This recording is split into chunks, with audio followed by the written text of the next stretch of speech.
예수님으로 정말 충만하십니까? 오늘 앞에서 목사님께서 충만하냐라고 물으셨는데 오늘 말씀을 통하여서 예수님으로 충분하시길 간절히 소망합니다. 주님의 그 사랑이 여러분들 가운데 임하게 되면요, 그것만으로 충분할 때가 분명히 오게 되어 있습니다. 그때가 바로 오늘 이 시간이 되길 간절히 소망합니다. 하나님은 내가 기도하면 내가 원하는 것을 주시지 않을 때가 있습니다. 내게 가장 좋은 것을 주시며 내게 가장 필요한 것을 주시는 경우가 있습니다. 내가 생각했던 것과는 다르게 다른 응답이 왔다고 해서 하나님께서 내게 응답하시지 않은 것이 결코 아니라는 것입니다.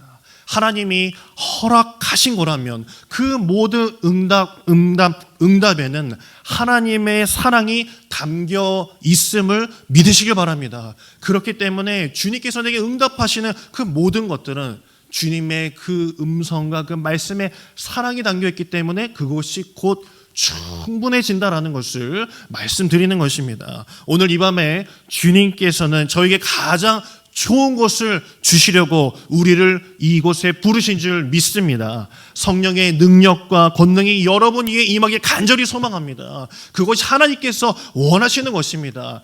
내가 너희를 이곳에 불렀던 것만큼 너희가 내게 두 팔을 벌리고 두 마음을 열어 내가 주는 모든 것을, 가장 좋은 것을, 성령의 역사를 너희가 받기를 원하노라 라고 주님께서 말씀하시는 줄 믿고 오늘 이 시간 풀림의 역사도 그 10년 가운데 말씀이 채워지는 기적이 있기를 간절히 소망합니다.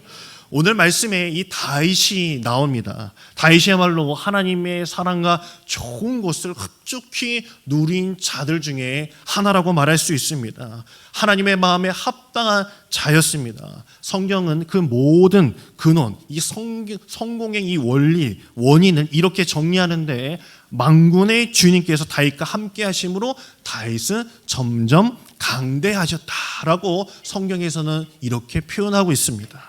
때로는 잘못으로 인해서 아들이 죽기도 하고 또한 회개하는 그 모습도 보이며 인생의 굴곡이 있었지만은 하나님을 벗어난 그가 다시금 깨닫고 주님께 무릎 꿇는 그 하나님을 다시금 경외하려고 애썼던 그 다윗은요, 누구보다도 하나님의 사랑을 받았던 자였습니다. 그래서 이스라엘 국기도 보면은 이 다윗을 표시하는 이 별을 가지고 이 국기를 삼을 정도로 이 이스라엘 백성들은 다윗을 아주 귀하게 여기는 존재로 살아갔습니다. 그런데 말년에 이런 일이 벌어졌습니다. 자기 때문에 많은 백성들이 질병으로 죽게 되는 일이 벌어지고 만 것입니다. 그 발단은 인구조사였습니다. 이게 무슨 문제가 되겠냐라고 할 수 있겠지만요, 인구조사는 이 성경에서 문제가 됐다라는 것만큼 또 출애굽기에서도 이런 일을 한번 한 적이 있었습니다. 인구조사를 이렇게 시작을 하였는데 출애굽기 30장 11절하고 12절을 보게 되면 이런 말씀을 합니다. 여호와께서 모세에게 말씀하여 이르시되 내가 이스라엘 자손의 수요를 조사할 때에 조사받는 각 사람은 그들을 계수할 때에 자기의 생명의 속전을 여호와께 드릴지니 이는 그것을 계수할 때에 그들 중에 질병이 없게 하려 함이라라고 말씀에 나왔습니다. 처음 인구조사는 출애굽 때 행해졌는데 12절 후반에 보게 되면 그들 중에 질병이 없게 하려 함이라라고 그 인구조사의 목적을 사람을 어떻게 잘 살려볼까, 잘 이끌어 가볼까라는 것에 목적을 두고 인구조사를 했다라는 것입니다. 그러나 이 다윗이 24장에서 했던 인구조사의 목적은 약간 다릅니다. 사무엘하 24장 4절을 보게 되면 이렇게 말씀하고 있는데 왕의 명령이 요압과 군대 사령관들을 재촉한지라 요압과 사령관들이 이스라엘 인구를 조사하려고 왕 앞에서 물러나. 2절에서 이 군대 사령관 이 요압과 4절에서 그 군대 사령관들을 막 다윗이 막 쪼읍니다. 막 재촉합니다. 빨리 인구조사 좀 한번 해봐라.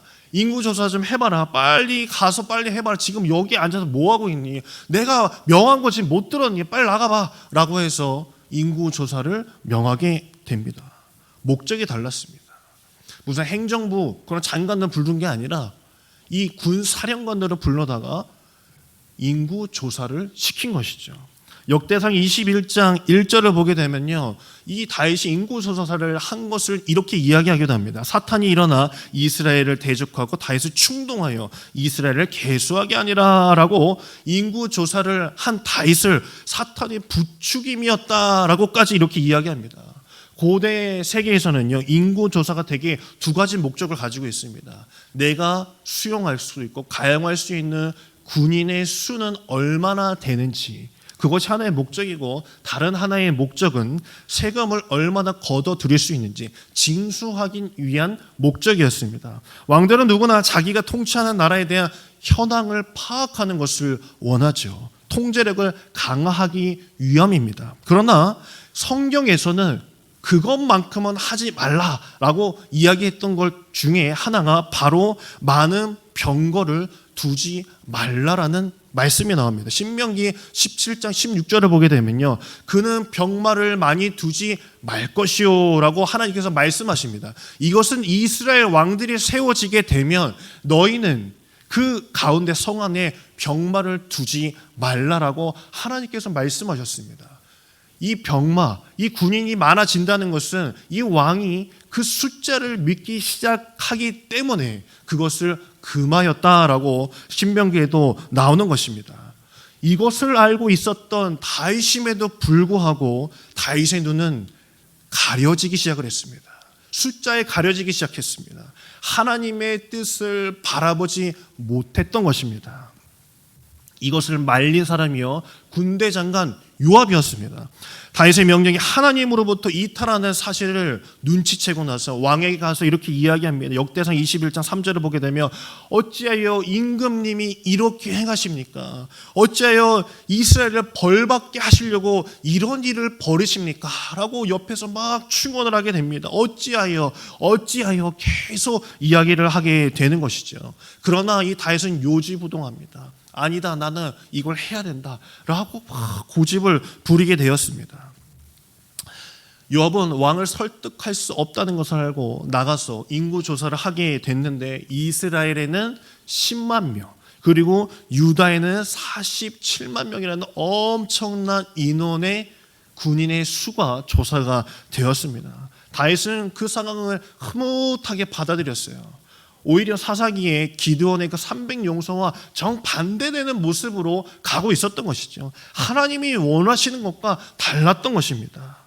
사무엘하 24장 3절을 보게 되면요, 군대 사령관 아까 그 요압이 이렇게 이야기합니다. 요압이 왕께 아뢰되 이 백성이 얼마든지 왕의 하나님 여호와께서 100배나 더하게 하사 내 주 왕의 눈으로 보게 하시기를 원하나이다. 그런데 내 주 왕은 어찌하여 이런 일을 기뻐하시나이까? 라고 이렇게 이야기하고 있습니다. 어찌하여 하나님께서 그 수 100배나 더해 주실 수 있는 분이신데 왜 여기에 민감하게 예민하게 이 숫자에 목을 메고 계십니까? 라고 이 요압이 이야기하고 있었던 것입니다.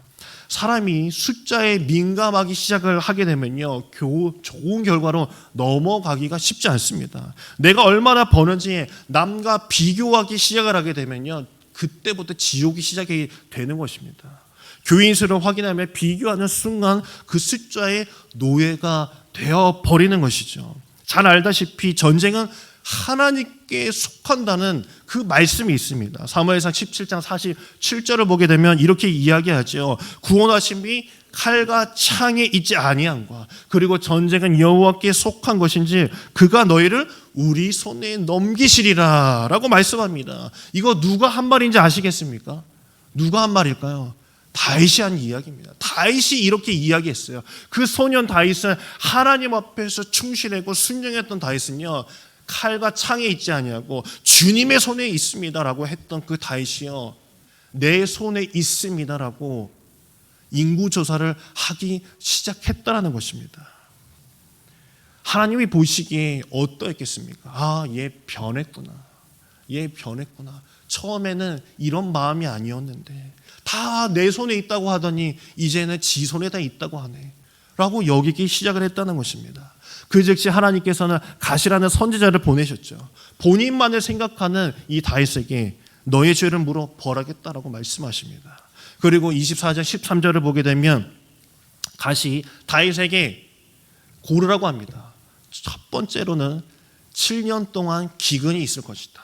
그리고 두 번째는 사흘 동안 원수에게 쫓겨 석 달 동안 도망을 치게 될 것이다. 그리고 세 번째는 사흘 동안 전염병이 이 나라에 퍼지게 될 것이다. 이 세 가지를 딱 알려주면서 여기서 골라라 라고 이렇게 이야기를 합니다. 그때 다윗은 무엇을 골랐을까요? 내가 조금 도망치면 되겠지 라는 생각을 가졌을까요? 그렇지 않았습니다. 그가 일생에 늘 사울에게 쫓겨다녔던 게 너무나도 싫었던지 그 쫓겨다니는 것도 싫다. 7년 동안 나 배고픈 거 지긋지긋해요. 광야에서 얼마나 굶고 다녔는지 몰라요. 그래서 그랬는지 모르지만 1번하고 2번은 제껴버렸습니다. 그리고 골랐던 것이 사흘 동안 전염병이 돈다는 것. 제가 그것을 고르겠습니다 라고 이렇게 이야기하고 나서 그 사흘 동안 전염병이 막 돌기 시작을 했습니다. 그 결과 어떻게 됐겠습니까? 15절을 보게 되면 백성의 죽은 자가 7만 명이다 라고 이렇게 이야기하고 있습니다. 일산 동구 인구가요 30만 명이래요. 그런데 7만 명이라는 거는요 엄청난 숫자입니다. 그 고대 시대에 7만 명이라는 거는 대단한 숫자이겠죠.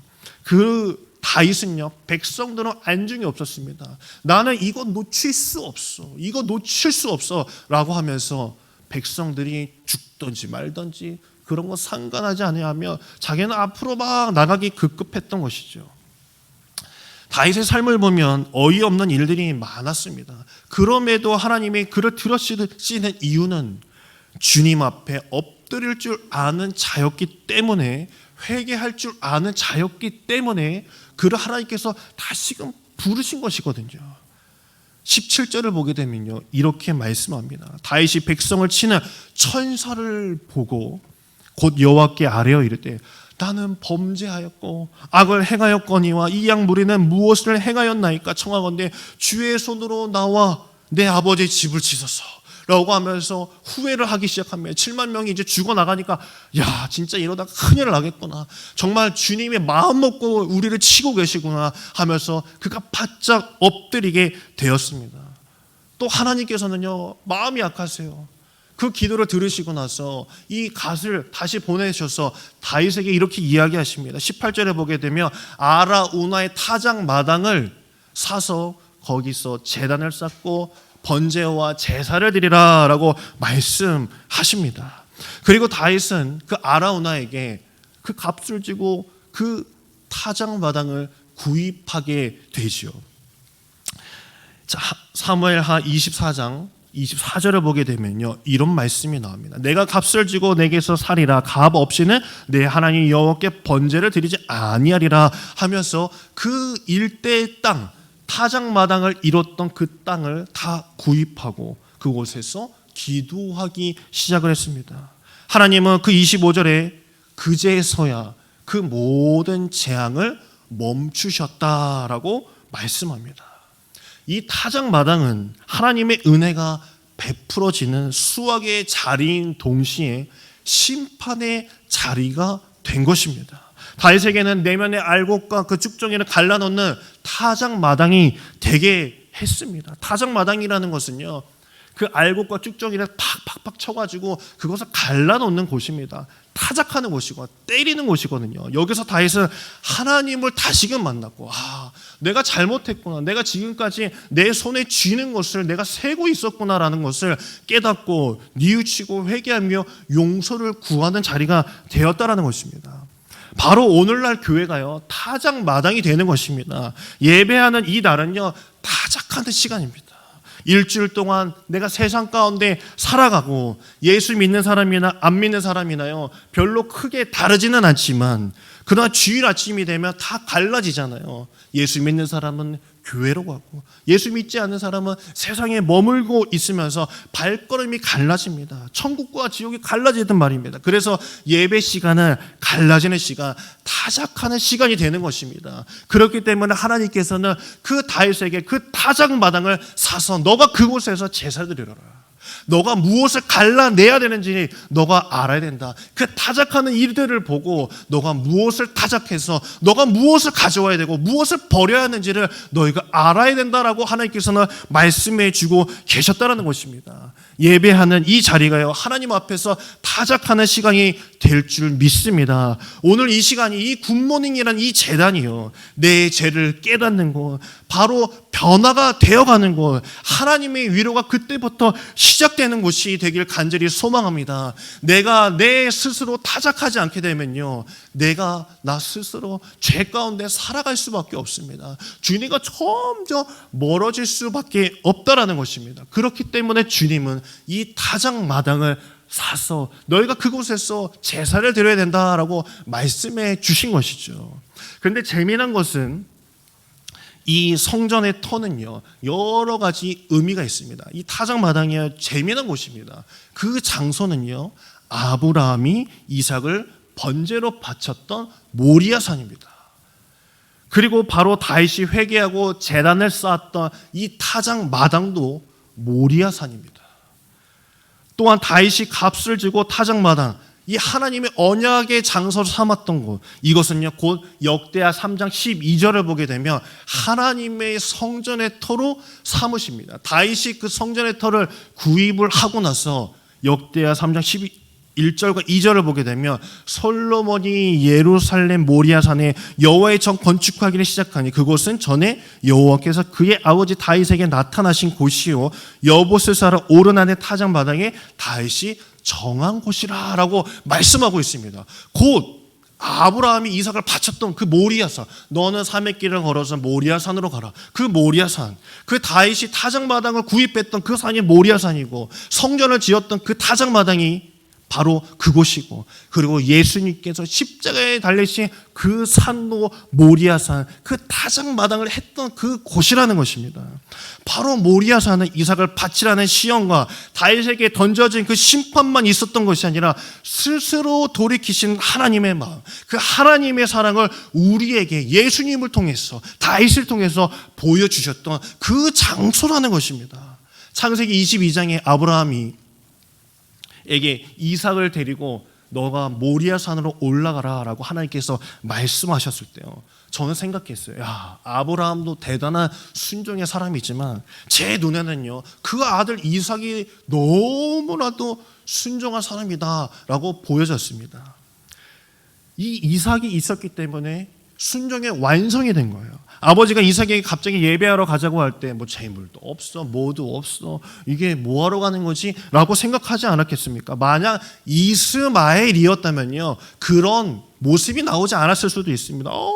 이게 미친놈인 내가 지금 뭐하는 짓이 하면서 막 뿌리치고 도망갔을 수도 있습니다. 그런데 이삭은요 성경에서 보면은 아버지의 칼을 들고 이렇게 내리꽂을 때까지 아무런 반응을 하지 않았다라고 성경에는 기록되어 있습니다. 하나님은 거기에 대한 부분은요 아무런 설명을 해 주시지 않습니다. 왜 타당한 설명 없이 이삭은 그냥 누워만 있었던 것일까요? 왜 상식적으로는 이게 불가능한 그런 일이 그곳에서 벌어졌던 것일까요? 모리아 산 위에서 자기의 아들을 죽인 아버지와 묵묵히 아버지에 의해 죽임당한 한 일을요 말하고 있는 것입니다. 그것은 하나님과 그 독생자 예수 그리스도의 이야기를 이 창세기에서 우리에게 예표해 주고 계셨던 것입니다. 여호와 이레 하나님께서 어린 양을 숨겨 놓으셨고 그것으로 예수 그리스도를 보이시면서 그 땅, 그 모리아 산 그 정상에서 이삭을 죽이려고 했던 그 이삭은 아무런 저항 없이 가만히 죽임을 당하려고 했던 그 모습, 그 예수 그리스도가 그 모리아산, 그 골고다 언덕 위에서 그 죽임을 당하려고 했던 그 모습을 우리에게 보여주고 계셨던 것입니다. 사도행전 8장 32절을 보게 되면요 이런 말씀이 나옵니다. 읽은 성경 구절은 이것이니 일렀을 때 이것은 이사야서 53장 7절을 말하는 것입니다. 그가 도살자에게로 가는 양과 같이 끌려갔고 털 깎는 자 앞에 있는 어린 양의 조용함 같이 그의 입을 열지 아니하였도다라고 말씀하고 있습니다. 즉 십자가 위에서 아무런 말씀하시지 않았던 어린 양이요, 자기 죽이고 있는 거 모르겠습니까? 소가 도살장 끌려가는 소는 보셨습니까? 소도 알아요. 아, 내가 끌려가는구나. 내가 끌려가는 거 다 알고 있어요. 어린 양이 자기 끌려가는 건 모르겠습니까? 꽥꽥꽥거리면서 막 낑낑대면서 도망쳐야죠. 그런데 오늘 말씀에서는 도살장에 끌려가는 그 어린 양이 조용하였다라고 합니다. 조용하였다. 그것은 예수 그리스도께서 자신이 죽음에 이르렀음에도 불구하고 아무런 저항하지 아니하고 그 골고다 언덕에서 십자가를 감당하시면서 죽음을 맞이하신 그 모습을 우리에게 보여주고 계신 것입니다. 바로 그 이삭은요, 아무런 저항하지 않았던 그 이삭은 예수님을 보여주고 계셨던 것입니다. 바로 모리아산은 바로 지금의 성전산의 골고다 언덕입니다. 하나님의 마음을 보여주신 것이죠. 이삭은 하나님께서 살려라도 주셨죠. 그러나 하나님께서는 인류를 위해서 그 슬픔을 삼키셨습니다.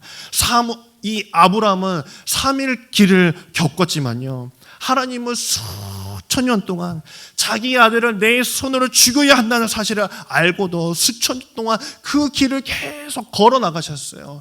아, 내가 얘를 죽여야만 하는데, 내가 내 예수 이 그리스도를 내가 그리스도로 삼아야 되는데 그 3,000년이라는 기간을 걷고 또 걸으신 것입니다. 이것이 사실 하나님의 마음입니다.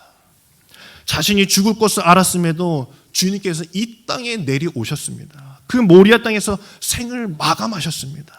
그 아들은 나무를 지고 산에 올랐으며 그 나무에 묶여 단 한 번에 완전한 제물이 되셨고 완전한 순종을 하신 것이죠. 이렇게까지 하나님께서 하시는 이유가 어디에 있겠습니까? 하나님의 가장 큰 약점이라면요, 바로 사랑일 것입니다. 우리가 하나님을 사랑한 것이 아니에요. 하나님이 먼저 우리를 사랑해 주신 것이에요.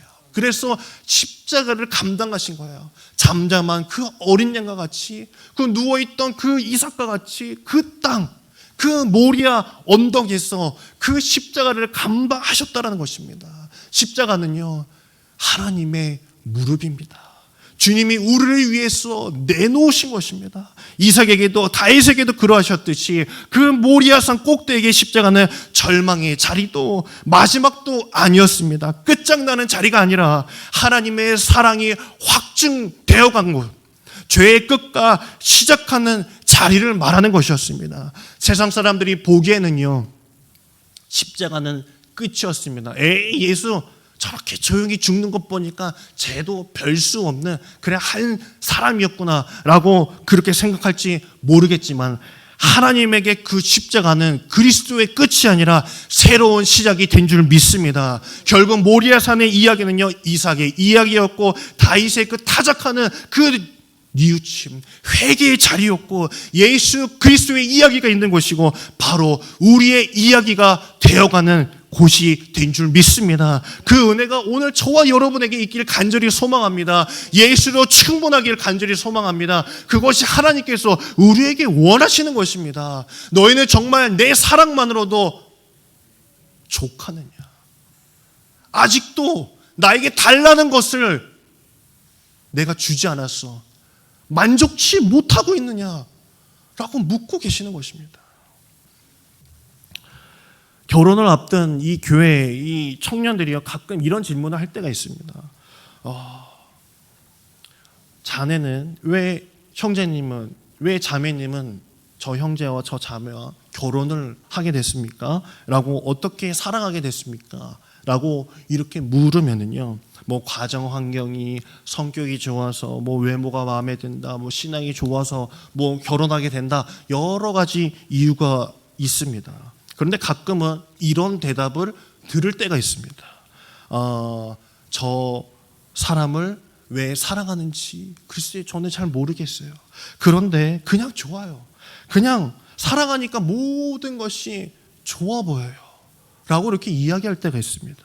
저는 이런 이야기를 들을 때 상당히 흡족합니다. 야, 진짜 사랑을 하고 있구나. 사랑의 본질에 참 가깝게 살아가고 있구나. 사랑의 이유가 있을까? 그리고 사랑의 조건이 있을까? 저희 아내도 저랑 결혼을 조건이 있었으면 했을까요? 안 했을까요? 안 했겠죠. 뭘 보고요? 안 했겠죠. 만약 조건이 맞아서 사랑해서 결혼했는데 그 조건이 사라지면 어떻게 되는 걸까요? 이제는 사랑하지 않아도 되는 것일까요? 그런 이유가 사라진 것일까요? 이유와 조건 때문에 사랑하는 것이 아니라 사랑하기 때문에 사랑하는 것입니다. 또 사랑하기 때문에 모든 것이 아름다워 보이는 것입니다. 우리가 하나님께 받은 사랑도요, 적어도 이와 같은 것입니다. 우리가 뭐가 잘나서 하나님이 사랑해 주시는 것이 아닙니다. 의로워서도 아니고 너무나 일을 잘해서도 아닙니다. 그저 사랑하시기 때문에 우리를 사랑하시는 것입니다. 오래전에 KBS에서 이것이 인생이다라는 프로그램에 인천에 사시는 김영수 씨의 이제 소개를 한번 본 적이 있습니다. 아주 오래된 일입니다. 이 남편은 정신지체 장애인인데 그녀가 이제 과거 장애인 보호소 교사, 이 선생님은 사회복지사죠. 사회복지사로 이제 근무하실 때 그 남자분을 만나게 된 거예요. 그 영상에서는 그 지능 지수를 2살이다라고 이렇게 표현을 하셨어요. 우여곡절 끝에 주위의 반대와 의혹의 눈길에도 불구하고 그 두 분은 결혼을 하게 됩니다. 결혼이라는 것을 하게 됩니다. 그러나 이 정상인 부인과 정신지체의 남편이 만나서 꾸린 가정은요, 쉽지 않았습니다. 에이, 뭘 보고 결혼한 걸 거야. 에이, 저게 어떻게 가능해. 라는 그런 소리에도 아랑곳하지 않고 잘 열심히 살아가고 있었습니다. 그런데 어느 날 남편이 집을 떠나게 됐어요. 사소한 오해 때문에. 그리고 나서 밤낮으로 남편을 찾으러 다니는 것이에요. 그런데 그때 이 TV 프로그램에서 PD가 묻습니다. 남편을 왜 찾습니까? 몇 날 며칠 비가 와도 눈이 와도 계속 찾으러 다니는 것이에요. 그러자 그 여자분이 그렇습니다. 그는 내가 아니면요 아무것도 못합니다. 내가 아니면 하루 세 끼도 못 먹을 사람입니다. 이렇게 답한 후에 그 여자분이요 이런 이야기를 했어요. 제가 너무나도 가슴 깊게 새겨 들은 이야기입니다. 저는요 그 사람을 사랑합니다. 예전에는 그가 내 남편이 나 없이는 살 수 없다고 생각했는데 이제는 내가 그 사람이 없으면 살 수 없다라는 것을 내가 알게 됐어요. 그러면서 내가 그 사람을 찾아다니는 것이에요. 내가 그 사람을 찾지 못하면 내가 살 수 없을 것 같습니다. 라는 이야기를 하시면서 결국에 나중에는 그 남편을 찾게 됩니다. 남편을 사랑하는 아내의 마음에는요 조건이라는 것이 전혀 없는 사람이었습니다. 주위 사람들도 돈도 벌지 못한 제대로 가장 노릇도 못하는 그 사람을 왜 데리고 사냐라고 이야기할지 모르겠지만 그 여자분의 그 대답은 단호했습니다. 나는 그 사람을 사랑합니다. 이 대답이 전부였습니다. 그 대답은요 충분했어요. 제가 듣기엔 충분했어요. 그 사람을 사랑하기 때문이에요. 저는 그 아내의 말 속에서 하나님의 음성이 들리는 것 같았습니다. 죄인들은 내가 아니면 아무것도 못한다. 나를 떠나서는 이 죄인들이 아무것도 할 수 없다. 그리고 그들은 나 없이도 살 수 있는 자들이지만 이제는 나는 여전히 이 죄인들 없이는 살 수 없는 존재가 되어버렸다. 라고 하나님께서 저에게 말씀해 주시는 것 같았습니다. 여러분 가운데 이제는 내가 하나님 없으면 못 살 것 같다. 하나님의 말씀이라면, 하나님의 그 사랑이라면, 예수 그리스도의 십자가만이라면 내가 충분하다라는 것을 고백하는 여러분 되길 간절히 소망합니다. 그것이 충분하지 않다면요 내가 거짓 예수를 믿고 있는 거예요. 내가 하나님한테 무엇을 더 바라고 있습니까? 잘 산다는 것은요 내가 복 받았다라는 것은요 내가 어디에 취직을 하고 로또를 맞고 어떤 사업이 너무나 잘 돼서 내가 잘 된다라는 것을 이야기하는 것이 아닙니다. 내가 예수 믿는 것이 잘 된 것입니다. 내가 예수를 믿게 된 것이 축복인 줄 믿으시길 간절히 소망합니다. 그것이 하나님께서 바라시는 것이고, 그래서 예수 그리스도께서는 아브라함 때부터 그 모리아산에 십자가를 세우셨던 그 날까지 우리에게 끊임없이 자신의 사랑을 보여주신 것입니다. 십자가를 통해서 우리에게 보여주신 것이에요. 제발 너희는 이것만으로도 충분하지 않니? 라고 우리에게 말씀해주고 계신다는 것입니다.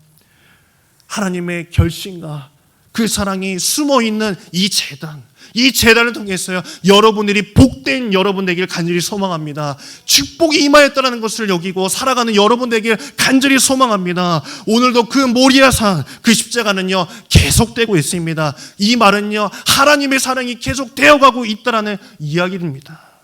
그 은혜를 내 가슴 깊이 새기시고, 주님의 그 신실한 자녀로, 하나님의 그 충실된 자녀로, 내가 사랑으로 충분하다라는 것을 기억할 수 있는 자녀로 살아갈 수 있도록 주여 오늘 이 시간 내 영이 떠지길 원합니다. 내가 바라고 원하는 것, 내 기도 가운데 내가 사라지게 하시고 하나님만 있게 하여 주시옵소서. 내 기도 가운데 예수님의 그 사랑이 내 안에 느껴질 수 있도록, 주님의 마음이 나에게 닿아질 수 있도록 주여 내 마음이 변화되게 하여 주시옵소서 라고 기도하는 저와 여러분 되길 간절히 소망합니다.